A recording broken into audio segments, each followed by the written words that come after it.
Tuesday, and yeah, the background changed again. Um, well, today's Tuesday, and I am in a new location. And surprise, surprise, yeah, I am staying with two beautiful people, Billy and Alana, and their beautiful children, their two daughters. And they've offered me a place to stay while I recover from my surgery last week. And thank you very much to all of you who sent me well wishes, who knew I was having the surgery. That really wasn't something I publicized. And here I am, and I want to talk to you again more a little bit about a paradigm. And this time the paradigm is based on how you view the gospel from the get-go. Okay. Um, One thing that the gospel um, that I discovered in the gospel is the fact that I didn't have to have a methodology. It was just it had its own way of working in my thinking and in my belief system and in my understanding. And here's something that I have a lot of people who call me, and when they call me for the first time, they'll call and ask me if they can ask me a question. And of course, I say yes, that's what I'm here for, and I'll be happy to. And then they'll proceed to explain a little bit of their story, maybe a lot of their story, and then come to their final question. And the question is they want to know how to apply the gospel per se. And my next response is I'm not going to give you any how-tos. The gospel has no instructions. And you don't know how many people have told me. Now, I've never lost anybody through saying that, but you don't know how many people have told me that they said, Jeff, in numerous calls later, numerous months later, whatever, Jeff, you don't know how ticked off that I was that first time I called you and you told me you would not give me a how-to and that there were no instructions. And one person said, so the gospel is not a way of self-improvement? And I said, no, no, no, none to all of the above. It is not that. So what is the gospel? Well, Barris Bartlett, our wonderful MC on the Powercast, he asked Mike that question one day, and Mike's answer was classic Mike Williams one-liner, and it was beautiful. He said, Barris, the gospel is nothing more than news, and it's nothing less than the power of God. Now, why would Mike Williams make such an audacious statement? To call it the power of God? Well, because Paul explained it this way. He said, the gospel is the power of God unto the saving of the soul. And right he is. The soul can languish under beliefs that certain doctrines say that you need to better yourself, you need to improve yourself, you need to do this or suffer consequences like either punishment in this life or punishment for all eternity. Um, for people who have been told if you live like this, it doesn't require any religion whatsoever. It could require just a philosophy that's absent of a God per se, but if that philosophy is telling you this, and this, and you will achieve the good life, those are faulty perceptions. All of these doctrines, whether philosophy or religion, are going to give you faulty beliefs, and based on those beliefs you'll have expectations, and the expectations are also faulty, because something will not be met, and then you'll realize something's amiss, and there's a key piece of information missing, and then you'll start looking. And I have found there's probably two types of seekers, and that doesn't have to remain that way. It's based on a lot of seekers are seeking truth, and some seekers are seeking uh, um, a a um, an improvement program, a self-improvement program, or some sort of mystical thing outside themselves that's a deep hidden secret. And once they find the way and the how to get to that deep mystical secret, they're going to know this thing that's hidden from the world. The gospel is neither of those things. It's news. And it's news that a huge mystery that was a mystery for ages has already been revealed, and it was revealed in Jesus Christ. So I want to get to two things here. I want to make two examples here. One, um, there's a great guy, I've read his book. His name is Mikel Horton. He's a professor of theology at a seminary in California.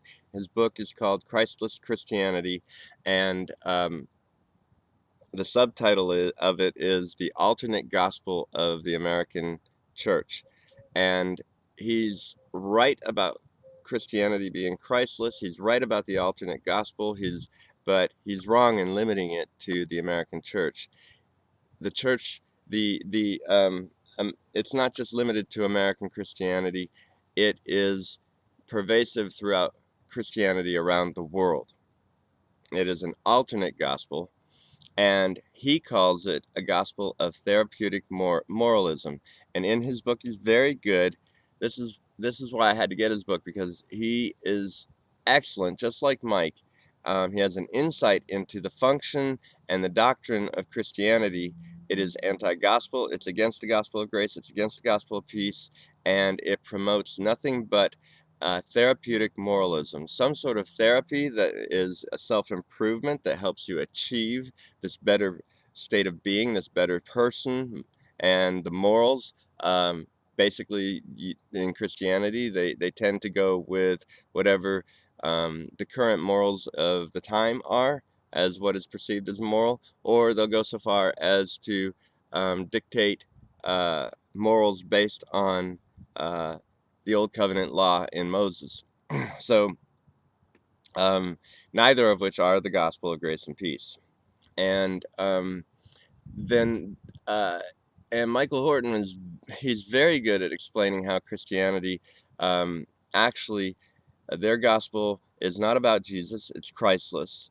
And like Mike Williams says in his book, it's so similar too, because it was written before I mean, this is not in any way borrowed from Mikel Horton. This was written down in Mike's book long before I ever read Mikel Horton's book, but they say very similar things. Um, they say that Jesus is not the main player in the gospel of of of Christianity.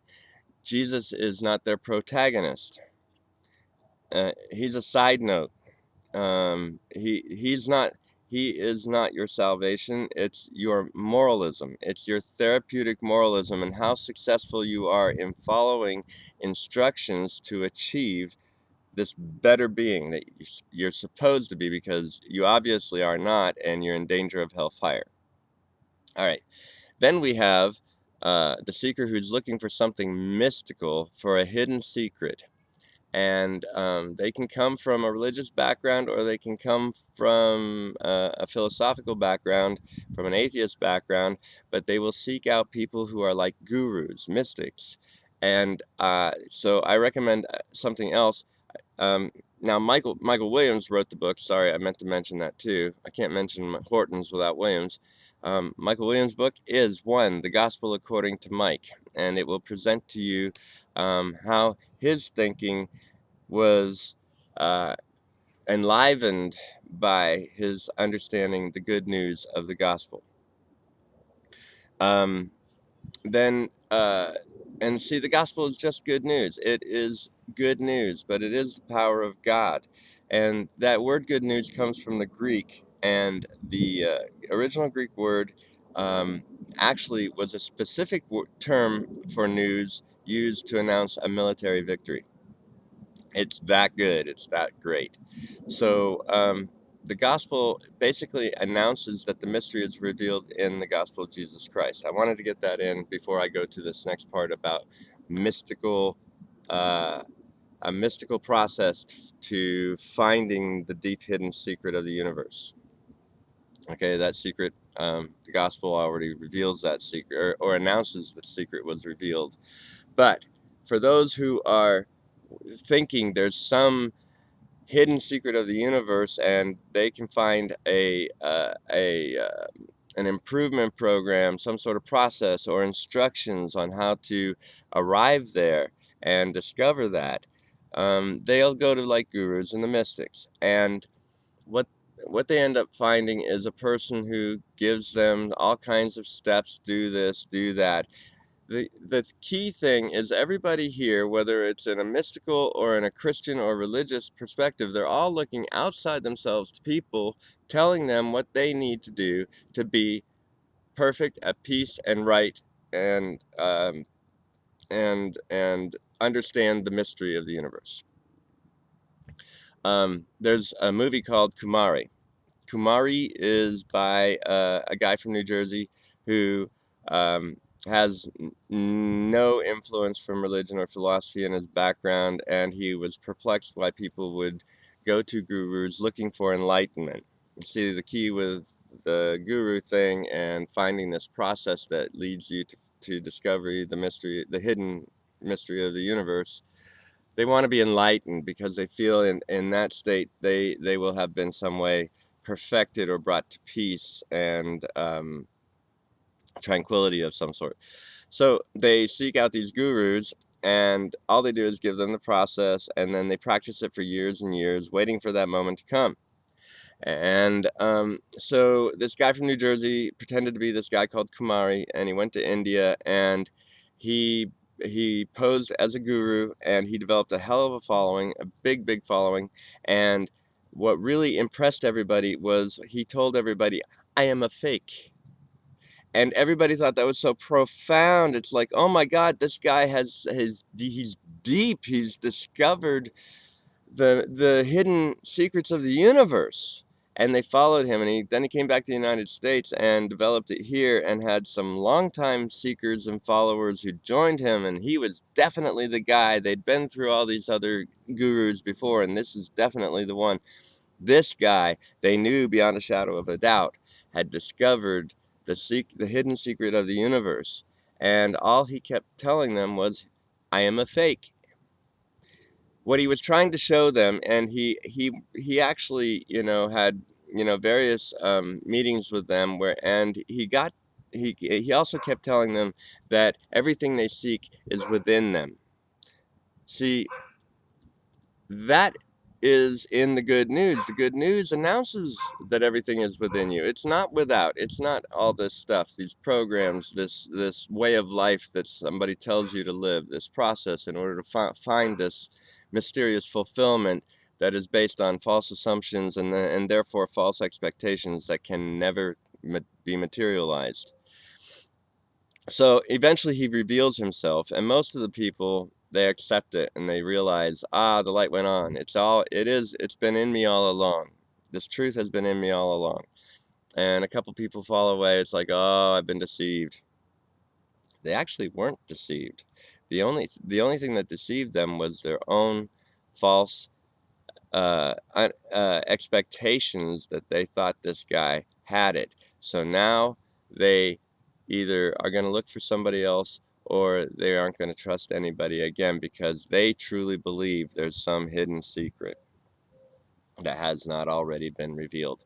So what I need to tell you right now, because I got to wrap this up, is if you're looking for self-improvement, if you're looking for instruction, if you're looking for something that is hidden, the gospel is not for you. I recommend your local Christian church or some guru far away.